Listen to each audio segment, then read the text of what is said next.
Imagine this, a quiet, peaceful town called Violet Hollow. Every year they have this big summer festival. But one year, that celebration becomes the backdrop for a mystery that's absolutely bone-chilling. This is the story of Emily Grace, and it all started with silence. I mean, when a 19-year-old disappears, you'd expect something, right? A phone call, a ransom demand, any kind of message, anything.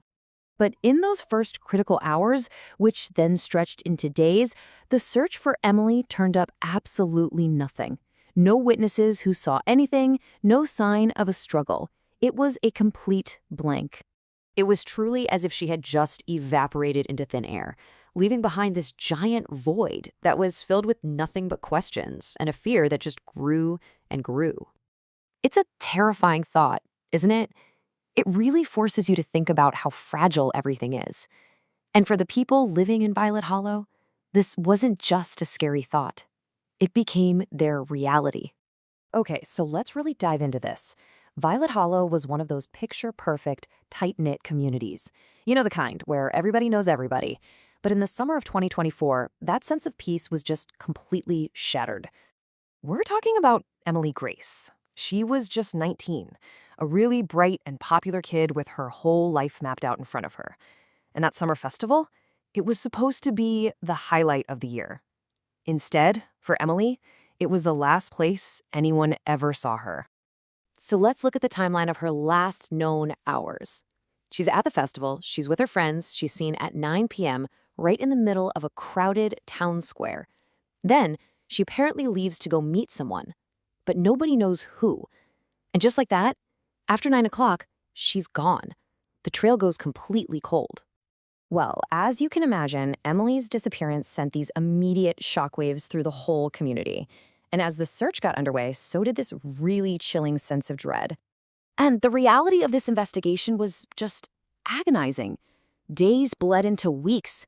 Those flyers with Emily's smiling face started to fade on telephone poles. For 10 long weeks, there was nothing.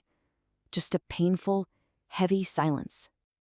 You know, this was actually the first theory the local police had, just another 19-year-old girl who needed to get away from it all.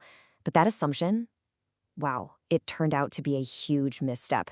It cost the investigation so much precious time in those crucial early days. And just as hope was really starting to fade, a hiker, completely by chance, made a discovery that would change the entire direction of the case. After 10 weeks of nothing but dead ends, the silence was about to be broken. Now, in any investigation, there's always the hope you'll find a key piece of evidence. It's that one thing, right? That one discovery that can unravel the entire story and completely reframe everything the police thought they knew. And this was it. This wasn't just some random item dropped in the woods. It was Emily's phone, found hidden under some leaves near the river. And on that phone was a voicemail, a voice reaching out from beyond the silence that was about to crack this case wide open. The voicemail, it had captured the sound of a really heated argument. This wasn't a runaway situation at all. This was something so much darker. This one piece of evidence shifted the whole investigation from a missing persons case to a likely homicide. It pointed directly to foul play. But here's the most shocking part. The other voice on that voicemail, the person arguing with Emily, it wasn't a stranger. The evidence pointed to someone from inside her own circle, someone she knew, someone she trusted. The person who was named as a suspect was living two totally different lives. Publicly, they were a close, trusted friend. But as the investigation dug deeper, it started to uncover this dark, hidden side that ultimately led to that final, fatal confrontation. You can just imagine the disbelief in town. But here's the frustrating part. Naming a suspect and actually getting a conviction, well, they're two very different things. Even with that bombshell voicemail, the case got tangled up in all sorts of legal problems. They still hadn't found Emily's body, and the accusation alone just wasn't enough to close the book on what happened to her. All of this unresolved trauma had a huge, lasting impact. A mystery like this doesn't just hurt the family involved, it kind of poisons the entire community. Because there was no final resolution, these deep, painful rifts formed. Emily's family is just left in this awful limbo, not able to properly grieve. The town itself is split right down the middle. Some people are convinced the suspect is guilty, others defend them.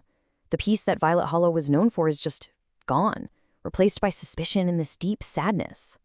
And so, that's the question we're left with. With a suspect named, but no conviction, the truth feels agonizingly close, but it seems to be buried somewhere in the secrets of Violet Hollow. And the community is just left haunted, waiting for the day the full story of what happened to Emily Grace finally comes to light.